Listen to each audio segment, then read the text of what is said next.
What if Batman was in Marvel Cinematic Universe? सोचो अगर Batman वो डार्क नाइट अगर मार्वल सिनेमैटिक यूनिवर्स में होता तो कैसा होता। आज हम मार्वल के उस rich and vivid comic book के दुनिया में बैटमैन को डाल के देखेंगे। तो स्वागत है आपका रेयर सुपर हीरो चैनल में, और आज हम लेके आए हैं आपके लिए एक ऐसा टॉपिक जो आपके इमेजिनेशन को हिला के रख देगी।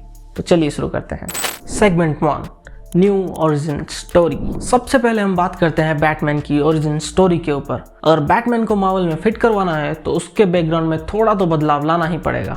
इमेजिन करो ब्रूस वेन, एक सेल्फ मेड टेक जाइंट जो एक छोटा सा कंपनी इनहेरिट करता है और उसको एक ग्लोबल लेवल में टेक एम्पायर बना देता है, बिल्कुल अपने टोनी स्टार्क की तरह, लेकिन अपने एक अलग पहचान के साथ। ऑफ कोर्स टोनी स्टार्क ने तो स्टार्क इंडस्ट्री को बड़ा नहीं कर दिया, हावर्ड स्टार्क को वो पहले से करके चले गए थे। बट टोनी स्टार्क ने जिस तरीके से आयरन मैन 1 के बाद अपनी कंपनी का फेस बदल कर रख दिया, कोई और कंपनी होता तो वहीं शटर डाउन हो जाता। बट वो टोनी स्टार्क है, उसने पेपर पोर्ट्स के साथ मिलकर स्टार्क इंडस्ट्री को वही ऊंचाई पे ला खड़ा कर दिया जो वो डिजर्व करता था। बट बैटमैन के केस में ऐसा नहीं होगा। हमारा बैटमैन एक सेल्फ मेड बिलियनर होगा जिसके पास ना ही पैसों का घमंड होगा और ना ही इंटेलिजेंस का घमंड, क्योंकि उसने अपनी लाइफ में सब कुछ देखा होगा, शून्य से लेकर आसमान की ऊंचाई तक। सेगमेंट 2, टोनी स्टार्क के साथ टकरार। अब सोचो, अमीर और बुद्धिमान ब्रूस वेन किसी और से कम नहीं, लेकिन किसी और इंटेलिजेंट इन्वेंटर टोनी स्टार्क के साथ।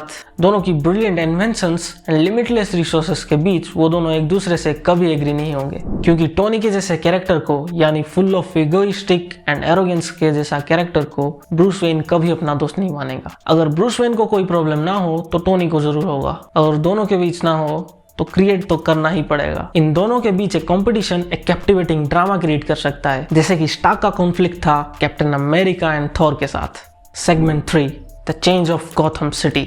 गॉथम सिटी उसे तो भूल जाओ भाई, क्योंकि गॉथम सिटी तो डीसी का है, और हमारे पास ऐसा कोई सिटी नहीं है क्या जहाँ पे एक टैलेंटेड विजिलेंटी को अपनी जगह मिल सके और साथ में मिल सके एक खतरनाक ओपोनेंट। भूल गए?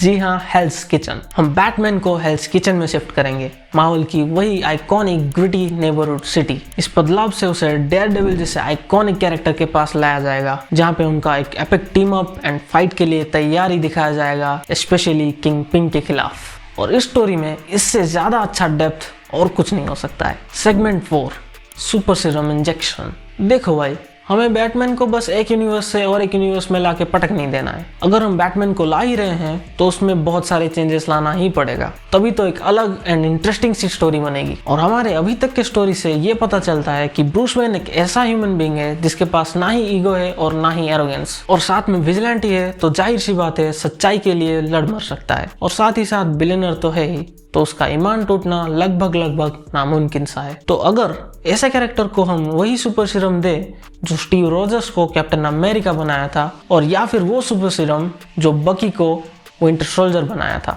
अगर ऐसा कुछ हुआ ना भाई, तो enhance strength, ability and endurance के साथ एक पावरफुल विजिलेंटी बन सकता है अपना बैटमैन, जो कि ऑडियंस के लिए ना ही डिफरेंट होगा, अनइमेजिनेबल भी हो सकता है। Then segment 5, technology collaboration. यहाँ पे बातें बहुत एक्साइटिंग हो जाती है। Bruce Banner and Tony Stark के साथ ब्रूस वेन साथ मिलकर टेक प्रोजेक्ट्स के ऊपर कोलैबोरेट करते हैं, bat suit, iron man suit को अपग्रेड करते हैं, और साथ ही साथ नए नए वेपनरी एंड गैजेट्स को बनाते हैं। और ये टेक जीनियस का ट्रायो मार्वल यूनिवर्स में एक अलग सा डायमेंशन क्रिएट करेगा। और शायद एज ऑफ अल्ट्रॉन के प्रोजेक्ट में ब्रूस बैनर एंड टोनी के साथ ब्रूस वेन भी दिख सकता था अल्ट्रॉन को बनाने में हेल्प करते हुए, क्योंकि टोनी आसानी से ब्रूस वेन को समझा सकता था कि अल्ट्रॉन कितना ज्यादा इंपॉर्टेंट है दुनिया के लिए, क्योंकि ब्रूस वेन एक सुपर टैलेंटेड पर्सन है। अगर उसको ही समझ में नहीं आएगा तो किसे आएगा। Then last, segment 6, joining Avengers. Batman की स्ट्रेटेजिक ब्रिलियंस, डिटेक्टिव स्किल्स और एनहांस्ड फिजिकल एबिलिटीज उसको प्राइम कैंडिडेट बनाती है एवेंजर्स के लिए। तो ऑफ कोर्स निक फ्यूरी उसे एवेंजर्स में लाने की पूरी कोशिश करते हैं। इमेजिन करो Batman, Iron Man, Captain America,